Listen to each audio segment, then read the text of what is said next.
Jubilee hills ఉప ఎన్నికల్లో బీజేపీదే విజయము అంటున్నారు ఆ పార్టీ రాష్ట్ర అధ్యక్షుడు రామచంద్రరావు. ఎగ్జిట్ పోల్స్ కు విరుద్ధంగా జూబ్లీ హిల్స్ లో జెండా ఎగరవేస్తాము అంటూ ధీమా వ్యక్తం చేస్తున్నారు.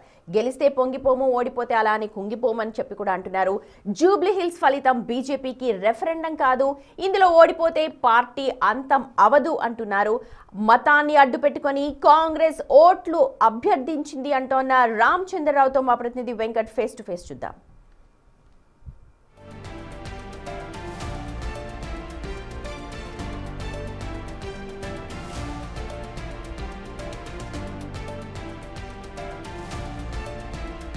జూబ్లీ హిల్స్ ఉప ఎన్నికకు చివరి ఘట్టం వచ్చిందని చెప్పుకోవచ్చు. కౌంటింగ్ ఉండబోతుంది. అసలు ఎవరు ఏంటి, ఎవరు అక్కడ నెగ్గబోతున్నారు అనేది సస్పెన్స్ కొనసాగుతుంది. ప్రస్తుతం మనతో బీజేపీ రాష్ట్ర అధ్యక్షుడు రామచంద్రరావు ఉన్నారు. సార్, ఎట్లా ఉన్నాయి సార్? ఎగ్జిట్ పోల్స్ అంతా కూడా ఒక రకంగా ఉన్నాయి. మీ అంచనాలు ఏ విధంగా ఉన్నాయి? ఎగ్జిట్ పోల్ ఎప్పుడు కూడా మేము మంచిగా వచ్చినా కూడా పెద్ద ఏదో ఉత్సాహం ఉండడము, మంచి రాకపోతే కుంగిపోవడం కాదు. ఎగ్జిట్ పోల్ ఒక సైన్స్, అది వాళ్ళు అది ఇంకా శాస్త్రీయంగా దాన్ని ప్రూవ్ కాలే.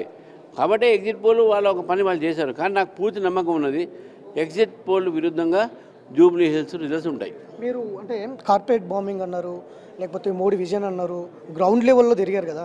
సో అందుకు భిన్నంగా ఎగ్జిట్ పోల్స్ కావచ్చు, పల్స్ కావచ్చు ఉన్నాయి. బీజేపీకి కేవలం 4 నుంచి 5% వస్తున్నటువంటి సిచ్యువేషన్. రేపు కౌంటింగ్ ఉంది కదా, ఎంత వస్తుంది మీరు చూడండి. ఇప్పుడు కార్పొరేట్ బాంబింగ్ అనేది ఒక ఫార్మ్ ఆఫ్ క్యాంపెయిన్. అది క్యాంపెయిన్ కూడా మీకు చేయకపోతే రేవంత్ రెడ్డి గారు దాని మీద కూడా కామెంట్ చేసేట్లా.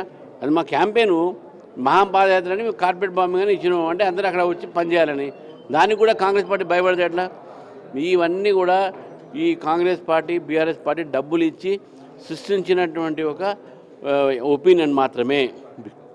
బీజేపీకు జూబ్లీ హిల్స్లో మంచి ఆదరణ ఉంటుంది, మంచి శాతం ఓట్లు కూడా వస్తాయి, గెలుస్తాం కూడా అని చెప్పి నేను భావిస్తాను. జూబ్లీ హిల్స్ ఎన్నిక వచ్చే ఎన్నికలు కీలకంగా ఉంటుంది, దాని ప్రభావం కూడా ఉంటుంది అనేది బీజేపీ ముందు నుంచి చెప్తుంది, ఇతర పార్టీలు కూడా చెప్తా ఉన్నాయి. సో ఈ ఎన్నికల్లో ఓటమి కనుక చెందితే మీ భవిష్యత్తు ఏ విధంగా ఉండబోతుంది? దాన్ని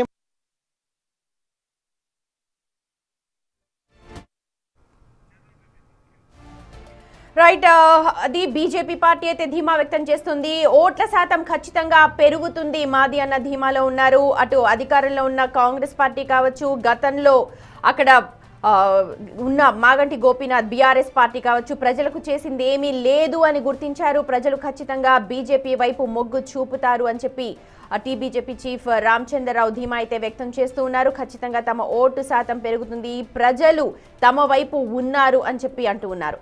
అయితే ఏదేమైనప్పటికీ కూడా 3 పార్టీ కూడా సర్వశక్తులు ఒడ్డాయని చెప్పాలి. జూబ్లీ హిల్స్ బైపోల్లో ప్రతి పార్టీ కూడా ప్రతిష్టాత్మకంగా తీసుకుంది.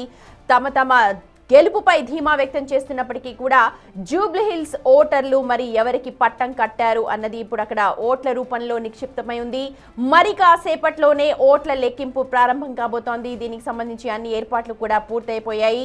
దాదాపు 7 గంటల సమయం కావస్తోంది. మరొక గంటలో పోలింగ్ మొత్తం అంతా కూడా తెలిసిపోతుంది, ఎవరు పట్టం కట్టబోతున్నారు. ముందుగా బ్యాలెట్ ఓట్లను కూడా లెక్కిస్తారు. ఆ తర్వాత ఈవీఎంలను ఓపెన్ చేసి అభ్యర్థుల సమక్షంలోనే అక్కడ అబ్జర్వర్లు ఉంటారు. ప్రతి ఒక్కరు కూడా ప్రతి టేబుల్ దగ్గర కూడా సీసీ కెమెరా ఏర్పాటు చేశారు. మొత్తం 42 టేబుల్స్ని ఏర్పాటు చేశారు. 10 రౌండ్లలో జూబ్లీ హిల్స్ ఉప ఎన్నిక రిజల్ట్ అన్నది బయటకు వచ్చేస్తుంది. దాదాపు 10-11 గంటల ప్రాంతంలో ఒక పిక్చర్ క్లియర్ అయితే వచ్చే అవకాశం కనిపిస్తోంది. ప్రతి ఒక్కరు ఉత్కంఠగా ఉన్నారు.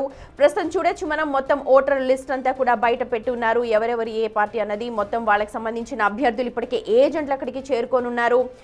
కౌంటింగ్ చేసే సిబ్బంది ఇప్పటికే అక్కడికి చేరుకున్నారు. జిహెచ్ఎంసీ సిబ్బంది కావచ్చు, స్పెషల్ ప్లాటూన్స్ కావచ్చు, పోలీసులు కావచ్చు, ప్రతి ఒక్కరు కూడా అక్కడికి చేరుకొని ఈ ఎన్నికల కౌంటింగ్ ని సజావుగా జరిపేందుకు ఏర్పాట్లు అయితే పూర్తి చేశారు. జూబ్లీ హిల్స్ ఉప ఎన్నికకు చివరి ఘట్టం వచ్చిందని చెప్పుకోవచ్చు. కౌంటింగ్ ఉండబోతుంది. అసలు ఎవరు ఏంటి, ఎవరు అక్కడ నెగ్గబోతున్నారు అనేది సస్పెన్స్ కొనసాగుతుంది. ప్రస్తుతం మనతో బీజేపీ రాష్ట్ర అధ్యక్షుడు రామచంద్రరావు ఉన్నారు. సార్, ఎట్లా ఉన్నాయి సార్? ఎగ్జిట్ పోల్స్ అంతా కూడా ఒక రకంగా ఉన్నాయి. మీ అంచనాలు ఏ విధంగా ఉన్నాయి? ఎగ్జిట్ పోల్ ఎప్పుడు కూడా మేము మంచిగా వచ్చినా కూడా పెద్ద ఏదో ఉత్సాహం ఉండడము, మంచి రాకపోతే కుంగిపోవడం కాదు. ఎగ్జిట్ పోల్ ఒక సైన్స్, అది వాళ్ళు అది ఇంకా శాస్త్రీయంగా దాన్ని ప్రూవ్ కాలే. కాబట్టి ఎగ్జిట్ పోల్ వాళ్ళు ఒక పని వాళ్ళు చేశారు. కానీ నాకు పూర్తి నమ్మకం ఉన్నది, ఎగ్జిట్ పోల్ విరుద్ధంగా జూబ్లీ హిల్స్ రిజల్ట్స్ ఉంటాయి. మీరు అంటే కార్పొరేట్ బాంబింగ్ అన్నారు, లేకపోతే మోడీ విజన్ అన్నారు, గ్రౌండ్ లెవెల్లో తిరిగారు కదా. సో అందుకు భిన్నంగా ఎగ్జిట్ పోల్స్ కావచ్చు, పల్స్ కావచ్చు ఉన్నాయి. బీజేపీకి కేవలం 4 నుంచి 5% వస్తున్నటువంటి సిచ్యువేషన్. రేపు కౌంటింగ్ ఉంది కదా, ఎంత వస్తుంది మీరు చూడండి. ఇప్పుడు కార్పొరేట్ వాడిని ఇవన్నీ ఒక ఫార్మ్ ఆఫ్ క్యాంపెయిన్. అది ఆ క్యాంపెయిన్ కూడా మీకు చేయకపోతే రేవంత్ రెడ్డి గారు దాని మీద కూడా కామెంట్ చేసేట్లా. అది మా క్యాంపెయిన్ మహాపాదయాత్ర అని మేము కార్పొరేట్ బాంబింగ్ అని ఇచ్చినాం అంటే అందరూ అక్కడ వచ్చి పనిచేయాలని. దానికి కూడా కాంగ్రెస్ పార్టీ భయపడితే ఎట్లా? ఇవన్నీ కూడా ఈ కాంగ్రెస్ పార్టీ బీఆర్ఎస్ పార్టీ డబ్బులు ఇచ్చి సృష్టించినటువంటి ఒక ఒపీనియన్ మాత్రమే. బీజేపీకు జూబ్లీహిల్స్లో మంచి ఆదరణ ఉంటుంది, మంచి శాతం ఓట్లు కూడా వస్తాయి, గెలుస్తాం కూడా అని చెప్పి నేను భావిస్తాను. జూబ్లీహిల్స్ ఎన్నిక వచ్చే ఎన్నికలు కీలకంగా ఉంటుంది, దాని ప్రభావం కూడా ఉంటుంది అనేది బీజేపీ ముందు నుంచి చెప్తుంది, ఇతర పార్టీలు కూడా చెప్తా ఉన్నాయి. సో ఈ ఎన్నికల్లో ఓటమి కనుక చెందితే మీ భవిష్యత్తు ఏ విధంగా ఉండబోతుంది? దాన్ని ఏమైనా రెఫరెండంగా తీసుకుంటారా అనేది కూడా ఇంతకుముందు కాంగ్రెస్ కావచ్చు ఇతర నేతలు కూడా చెప్పినటువంటి నిజం. ఏ ఎలక్షన్స్ బై ఎలక్షన్స్ అయినా అది రెఫరెండం కాదు. ఏ ఎలక్షన్స్ అయినా ఏ పార్టీకైనా కీలకమే. ఏ ఎలక్షన్స్ రిజల్ట్ అయినా ఒక పార్టీ అంతం కాదు, ఒక పార్టీ ఒక భవిష్యత్తు తేలదు. ఒక బై ఎలక్షన్స్ మొత్తం తేలిస్తే ఇంక బాగానే ఉంటుంది. మేము అనేక బై ఎలక్షన్లో గెలిచినాము. కాంగ్రెస్ పార్టీ 3rd ప్లేస్ వచ్చింది, కానీ ఇప్పుడు కాంగ్రెస్ పార్టీ అధికారంలో వచ్చింది.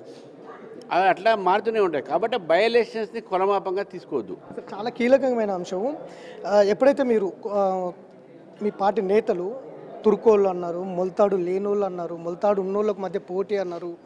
సో ఇట్లాంటి ఎప్పుడైతే మీరు నినాదాలు తీసుకున్నారో అప్పుడే బీజేపీకి అది మైనస్ అయ్యింది మీ నేతల వల్ల, ప్రసారంగాల వల్ల. అందుకే ఇవాళ పల్స్ కావచ్చు, ఎగ్జిట్ పోల్స్ కావచ్చు, ప్రజల్లో కావచ్చు బీజేపీకి గ్రాప్ తగ్గింది అన్నది కూడా ప్రధానంగా వినిపిస్తున్నటువంటి అంశం.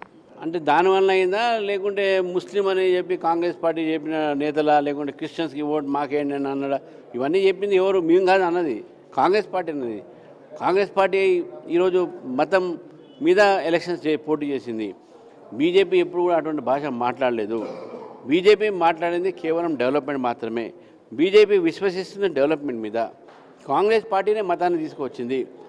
వాళ్లకు ముస్లిం ఓట్లే కావాలి, క్రిస్టియన్స్ ఓట్లే కావాలి, హిందూ ఓట్లు వద్దు అనే విషయాన్ని వాళ్ళు స్పష్టంగా చెప్పారు.